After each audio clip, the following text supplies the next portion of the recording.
बात की जाए अगर 70 के दशक की कुछ बेहतरीन फिल्मों की, तो जिसको एक से बढ़कर एक बेहतरीन संवाद, कर्णप्रिय गाने और अमिताभ, जीनत तथा प्राण जैसे मजे हुए कलाकारों का जानदार अभिनय नंबर 1 के करीब ले जाता है, वो फिल्म है डॉन।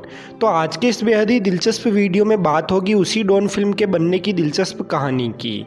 तो फिर आप चैनल को सब्सक्राइब करके वीडियो को पूरा देखते रहिए। सबसे ज्यादा खतरनाक और मशहूर मुजरिम डॉन का इंतजार तो 11 मुल्कों की पुलिस कर रही है, लेकिन सोनिया, डॉन को पकड़ना मुश्किल ही नहीं, नामुमकिन। अरे दीवानो मुझे पहचानो, मैं हूँ डॉन, मैं हूँ डॉन, मैं हूँ डॉन। नरीमन फिल्म्स के बैनर तले बनी इस फिल्म को रिलीज़ किया गया आज से लगभग 44 साल पहले, साल 1978 में 12 मई के दिन।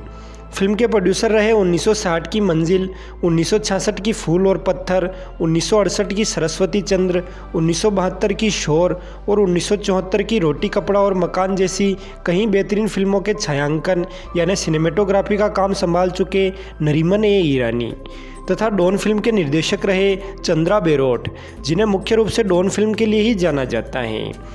डॉन फिल्म की कहानी व पटकथा लेखन तथा संवाद रचने का काम किया उस समय की number 1 writer duo Salim Javed ने, तथा फिल्म की मुख्य और सहायक भूमिकाओं में नजर आए obviously Amitabh Bachchan, Zeenat Aman, Pran, Iftekhar, Satyen Kappu, Om Shivpuri, Kamal Kapoor, Pinchoo Kapoor, Jagdish Raj, MB Shetty, Mac Mohan, baby Bilkish, master Alankar, Aparna Chaudhary, P Jayraj. साथ ही एक्ट्रेस हेलन फिल्म में एक स्पेशल अपीयरेंस में नजर आई।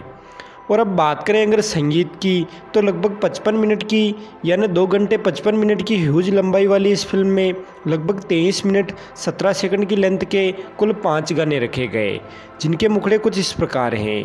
ये मेरा दिल यार का दीवाना, ई है बम्बई नगरिया तू देख बबुआ, खई के पान बनारस वाला, जिसका मुझे था इंतज़ार और टाइटल सॉन्ग मैं हूँ डॉन।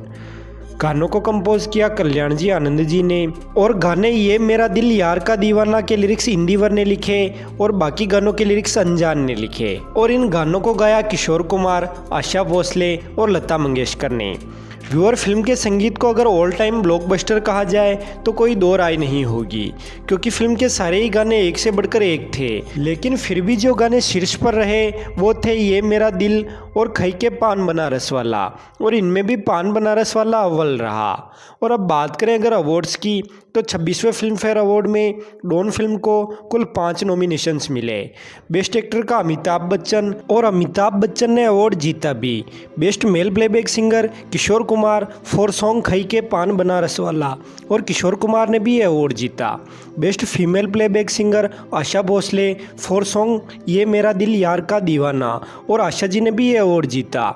इनके अलावा गाने खई के पान बनारस वाला के लिए गीतकार अनजान को बेस्ट लिरिक्स के अवार्ड का नामांकन मिला, लेकिन अवार्ड जीता आनंद बख्शी ने अपनापन फिल्म के गाने आदमी मुसाफिर है के लिए। साथ ही फिल्म के बेहतरीन संगीत के लिए कल्याण जी आनंद जी को बेस्ट म्यूजिक डायरेक्टर के अवार्ड का नॉमिनेशन मिला, लेकिन अवार्ड जीता लक्ष्मीकांत प्यारेलाल ने फिल्म सत्यम शिवम सुंदरम के लिए। और इस तरह कुल 5 नॉमिनेशंस में से डॉन फिल्म 3 अवार्ड जीत पाई। और अब बात कर लेते हैं फिल्म के बजट और बॉक्स ऑफिस परफॉर्मेंस की। तो फिल्म का कुल बजट रहा तकरीबन 70 लाख, और इसने सिर्फ इंडिया में ही 3 करोड़ 50 लाख का कारोबार किया। और फिल्म का वर्ल्ड वाइड लेवल पर लगभग 6 से 7 करोड़ का कलेक्शन रहा। और क्योंकि इस फिल्म ने अपने बजट से लगभग 5 गुना कारोबार सिर्फ इंडिया में ही कर लिया, तो इसे ब्लॉकबस्टर कहे जाने में कोई दो राय नहीं होगी। कमाई के लिहाज से भी डॉन 1973 में तीसरे नंबर पर शुमार हुई, तथा पहले और दूसरे नंबर पर भी क्रमशः मुकद्दर का सिकंदर और त्रिशूल यानी अमिताभ बच्चन की ही फिल्म से शुमार हुई थी। साथ ही डॉन को IMDb वेबसाइट पर लगभग 12,000 आम लोगों ने 7.8 आउट ऑफ 10 की काफ़ी अच्छी रेटिंग दी है, और इसे 82% गूगल यूजर्स ने लाइक किया है। और अब बात कर लेते हैं इस फिल्म के बनने की दिलचस्प कहानी के बारे में। व्यूअर, 1978 में रिलीज हुई इस फिल्म के बीज रिलीज से लगभग 10 साल पहले साल 1968 में ही बो दिए गए थे, 1968 वह समय था जब अमिताभ बच्चन कलकत्ता से नौकरी छोड़कर फिल्मों में काम करने बम्बई आए थे और तभी डॉन फिल्म के डायरेक्टर चंद्रा बेरोट की मुलाकात किसी फंक्शन में तेजी बच्चन से हुई थी। तब तेजी बच्चन ने चंद्रा बेरोट से कहा था कि मेरा बेटा भी फिल्मों में काम पाने के लिए मुंबई आने वाला है, मैं उससे कह दूंगी वो तुमसे ज़रूर मिलेगा। लिहाजा अमिताभ बच्चन जब पहली बार चंद्रा बेरोट से मिले तब चंद्रा बेरोट मनोज कुमार को उनकी फिल्म यादगार के लिए असिस्ट कर रहे थे, इसलिए उन्होंने यादगार फिल्म में काम दिलवाने के लिए मनोज कुमार के आगे अमिताभ बच्चन की सिफारिश की। लेकिन यादगार में रोल देने के बजाय मनोज कुमार ने अमिताभ बच्चन को यादगार के बाद बनी फिल्म रोटी कपड़ा और मकान में एक महत्वपूर्ण किरदार दिया। रोटी कपड़ा और मकान में अमिताभ बच्चन मनोज कुमार के भाई बने थे, जबकि जीनत अमान उनकी हीरोइन। साथ ही डॉन के निर्देशक चंद्रा बेरोट रोटी कपड़ा और मकान से बतौर असिस्टेंट डायरेक्टर जुड़े हुए थे और डॉन के प्रोड्यूसर नरीमन ए ईरानी बतौर सिनेमेटोग्राफर रोटी कपड़ा और मकान से जुड़े हुए थे।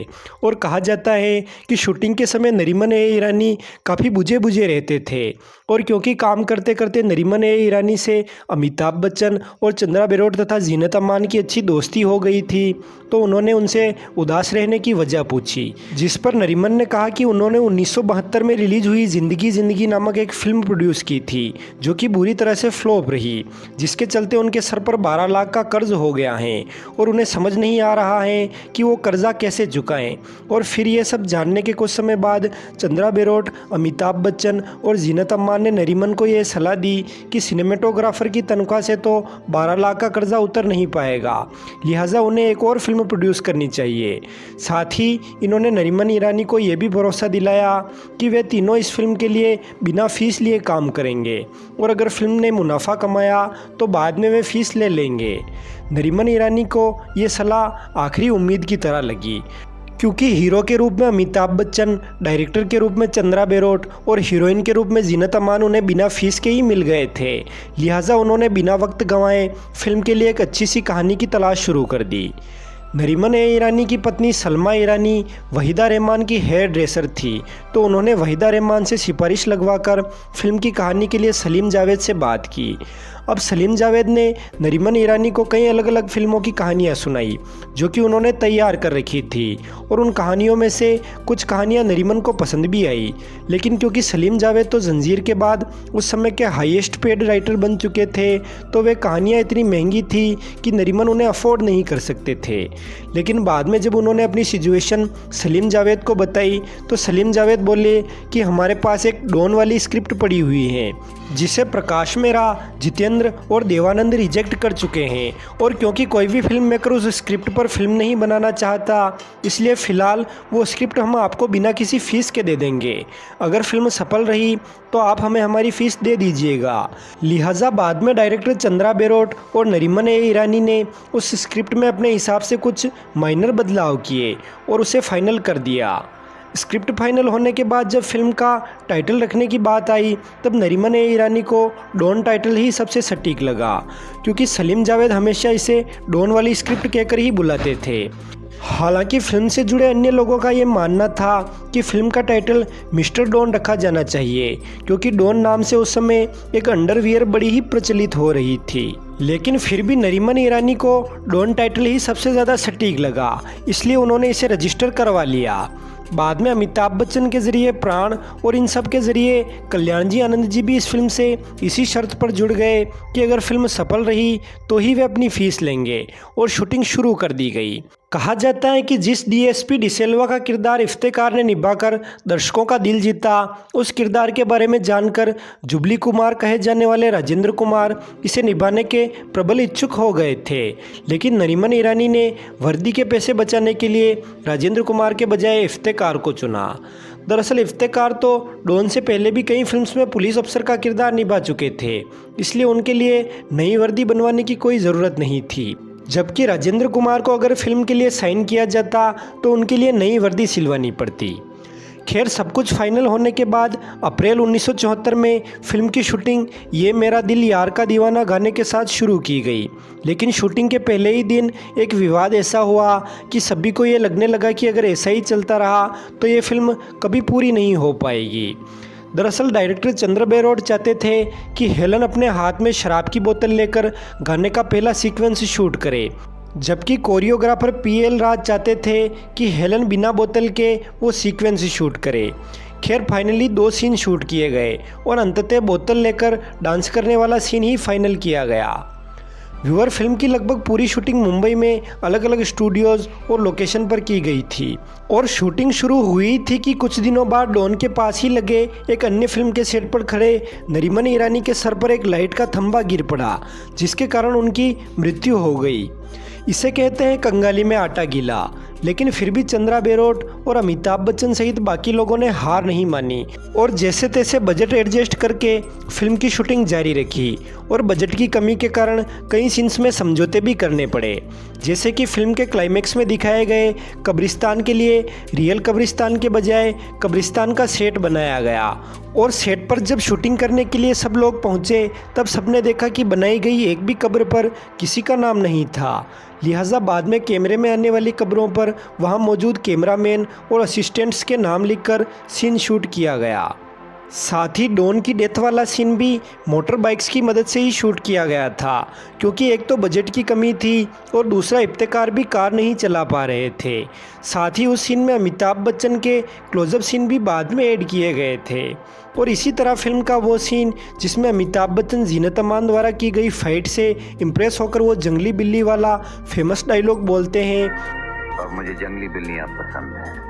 उस सीन को भी अमिताभ बच्चन ने अलग लोकेशन पर शूट किया था, जबकि जीनत अमान ने अलग लोकेशन पर, लेकिन बाद में उन दोनों सीन्स को एक ही फ्रेम में जोड़ दिया गया। इनके अलावा कई सीन ऐसे भी थे जो शूट तो किए गए लेकिन फिल्म की लंबाई बहुत बढ़ जाने के कारण फिल्म से हटाने पड़े। जैसे कि फिल्म में ओरिजिनल आर.के. मलिक बने पिंचू कपूर की एक बेटी का किरदार था जो कि फरीदा जलाल ने शूट किया था, लेकिन उसके फिल्म में होने या न होने से फिल्म की कहानी पर कोई फ़र्क नहीं पड़ रहा था, जबकि ये सीन फिल्म की लंबाई बढ़ा रहा था, इसलिए न चाहते हुए भी उस सीन को काटना पड़ा। इसके अलावा फिल्म की शुरुआत में नेम क्रेडिट्स दिखाते वक्त जीनत अमान का जो फाइटिंग सीन नेगेटिव के रूप में दिखाया गया, उसे भी बाद में फिल्म की कहानी में जगह नहीं दी गई। वैसे जीनत अमान की फाइटिंग से याद आया कि जीनत अमान के फाइट सीन में किए गए स्टंट जीनत अमान ने नहीं बल्कि स्टंटमैन हुसैन ने किए थे, क्योंकि हुसैन का हेयर स्टाइल हूबहू वैसा ही था जैसा कि फिल्म में जीनत अमान का। साथ ही प्राण के सर्कस वाला स्टंट एक महिला ने किए थे और अमिताभ बच्चन के सारे मुश्किल स्टंट्स माणिक ईरानी ने किए थे। वैसे इस फिल्म पर रिसर्च करने पर पता चला कि शोले फिल्म के सांबा यानी मेघमोहन रियल लाइफ में काफ़ी मजाकिया किस्म के इंसान थे, क्योंकि फिल्म के कार दौड़ाने वाले एक सीन के दौरान मेघमोहन ने अमिताभ बच्चन के पास अचानक से इतनी तेज़ी से कार दौड़ाई कि अमिताभ बच्चन सचमुच डर गए, जबकि मेघमोहन अमिताभ बच्चन को डरा हुआ देखकर हंसकर निकल गए। लेकिन अमिताभ बच्चन भी कौन सा कम थे। अमिताभ बच्चन ने भी एक गाने की शूटिंग के दौरान मेघमोहन के लिए रखी गई नकली शराब को असली शराब में बदल दिया, जिसे पीने के बाद मेघमोहन सेट पर झूमने लगे थे और वो शूटिंग भी नहीं कर पाए थे। खैर ढेर सारी मुश्किलों और मस्तियों के साथ इस फिल्म को कंप्लीट होने में लगभग 3 से 3.5 साल लग गए और तब तक शोले, दीवार और अमर अकबर एंथनी जैसी ब्लॉकबस्टर फिल्में रिलीज़ हो चुकी थी और अमिताभ बच्चन मानो इंडस्ट्री में अच्छे से स्थापित हो गए थे। डायरेक्टर चंद्रा बेरोट ने फिल्म को रिलीज़ करने से पहले अपने गुरु मनोज कुमार को पूरी फिल्म दिखाई। फिल्म को देखकर मनोज कुमार चंद्रा बेरोट से बड़े प्रसन्न हुए और बोले कि तुमने फिल्म बहुत ही अच्छी बनाई है, यानी पूरी फिल्म टॉप गियर में दौड़ रही है, कहीं कोई फालतू सीन नहीं है। फिल्म देखते समय दर्शकों को थोड़ी सी सांस लेने का मौका भी नहीं मिलता और वो मौका मिलता भी है तो सिर्फ गानों में, लेकिन सेकंड हाफ में तुमने तो वो मौका भी दर्शकों से छीन लिया, क्योंकि सेकंड हाफ में एक भी गाना नहीं है। इसलिए मेरी मानो तो सेकंड हाफ में एक गाना ऐड करो। और चंद्रा बेरोट सहित फिल्म से जुड़े अन्य लोगों को भी मनोज कुमार का सजेशन पसंद आया और उन्होंने गीतकार अनजान और संगीतकार कल्याण जी आनंद जी से सिचुएशन के अनुसार एक गाना तैयार करने को कहा। लिहाजा फिर खई के पान बनारस वाला गाना ऐड किया गया। दरअसल ये गाना अनजान ने देव आनंद की फिल्म बनारसी बाबू के लिए लिखा था, लेकिन इसे अजीब बताकर उस फिल्म से रिजेक्ट कर दिया गया और बाद में भी इस गाने को कई फिल्मों से रिजेक्ट किया गया और इसी वजह से इस गाने की मार्केट वैल्यू नहीं रही, तो फिर इसे डॉन के लिए फाइनल कर दिया गया। इस गाने को रिकॉर्ड करते समय किशोर कुमार ने सचमुच पान खाया भी और थूका भी, और थूकने के लिए रिकॉर्डिंग स्टूडियो में अलग से व्यवस्था भी करनी पड़ी। साथ ही पूरी फिल्म शूट हो जाने के बाद अमिताभ बच्चन तथा जीनत अमान को इस गाने के लिए शूटिंग का समय अलग से निकालना पड़ा, और वो भी उस समय जब अमिताभ बच्चन के पाँव में चोट लगी हुई थी। हाँ फ्रेंड्स, इस गाने में जो अमिताभ बच्चन एक पैर पर बिना वजन डाले डांस करते हैं वो कोई डांस स्टेप नहीं बल्कि पैर में चोट लगने के कारण उन्होंने ऐसा किया था। साथ ही इस गाने के लिए उन्होंने 30 से 40 पान भी खाए थे, जिनका खाते समय तो कोई असर नहीं हुआ, लेकिन बाद में चुनने के कारण उनके होठों में काफ़ी समय तक जलन रही। और इसी तरह फिल्म में जे बने प्राण स्टिक लेकर लंगड़ाए हुए चलते हैं, वो भी एक हादसे का ही परिणाम था। वरन फिल्म की कहानी में जे को फुर्तीला और सीधा चलते हुए दिखाया जाना था, लेकिन ऐन वक्त पर उनके पांव में चोट लग जाने की वजह से फिल्म की कहानी में बदलाव करना पड़ा।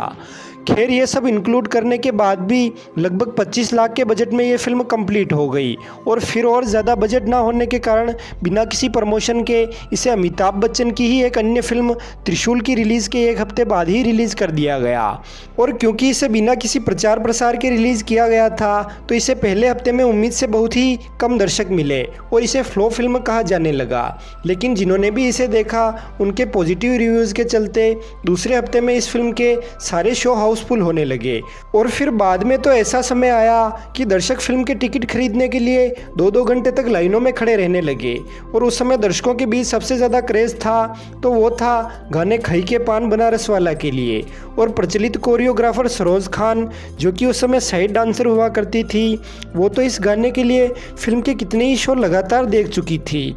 और इतने शो लगातार देखने की वजह से बाद में सिनेमाघर वालों ने उन्हें बिना टिकट के ही फिल्म देखने की इजाज़त दे दी थी। वैसे रिलीज़ के समय और बाद में भी डॉन मूवी को भगवान दादा की सलाम मेम साहब, शम्मी कपूर की चाइना टाउन, 1961 की मिस्टर इंडिया और 1967 की डबल मैन जैसी फिल्मों का रीमेक कहा गया। और इसमें भी रोचक बात यह है कि ये सारी फिल्में लीजेंसी ऑफ ए स्पाई नामक एक अंग्रेजी नोवेल पर आधारित थी। और 1976 में आई सुभाष घई की फिल्म कालीचरण भी उसी नोवेल पर आधारित थी। जबकि डॉन का बेसिक प्लॉट 70s में ही आई राजेश खन्ना की फिल्म छलिया बाबू से भी मिलता जुलता है। और अभी शुरुआत में 60s की जिन फिल्मों की बात की गई, उनसे डॉन प्रभावित जरूर लगती है, लेकिन इसे उनका हूबहू रीमेक या फिर रीमेक तो बिल्कुल नहीं कहा जा सकता। लेकिन डॉन के रिलीज़ होने के बाद इसके कई रीमेक भी बने और कई फिल्में इससे प्रभावित होकर भी बनाई गई, जिनमें Jitendra starrer Daav Pench, Vishnuvardhan starrer south Indian film inspector Dhanush और विनोद खन्ना स्टारर हम शक्ल जैसी फिल्में शामिल हैं। साथ ही डॉन मूवी को हिंदी सहित कई भाषाओं में हूबहू रीमेक किया जा चुका है।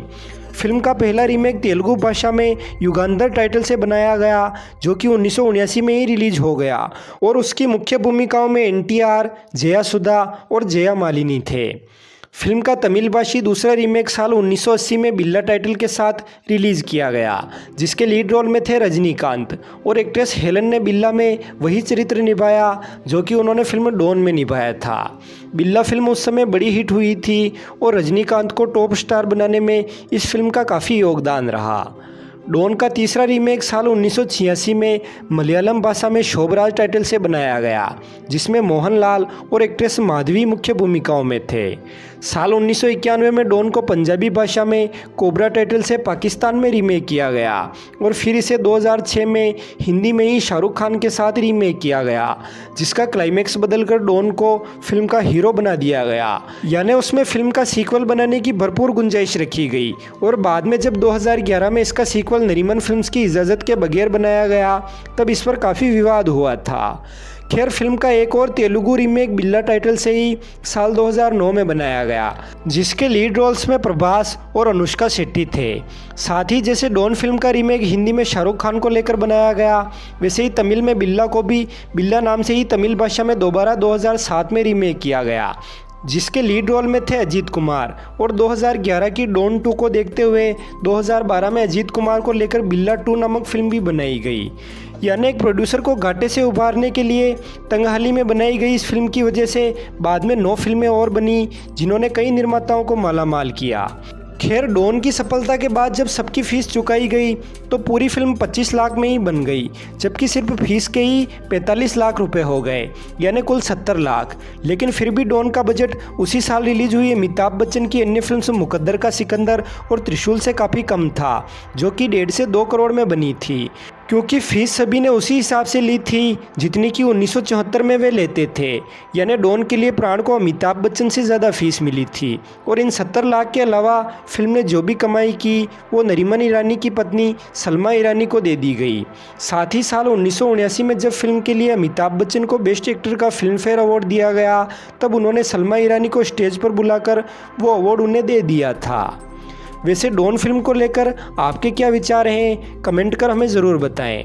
वीडियो पसंद आए तो इसे लाइक करें, ज़्यादा से ज़्यादा लोगों तक शेयर करें और चैनल पर पहली बार आए हो तो चैनल को सब्सक्राइब कर बेल आइकॉन पर ऑल का ऑप्शन चुन लें, ताकि हर नई वीडियो आपके पास सबसे पहले पहुंच सके। धन्यवाद।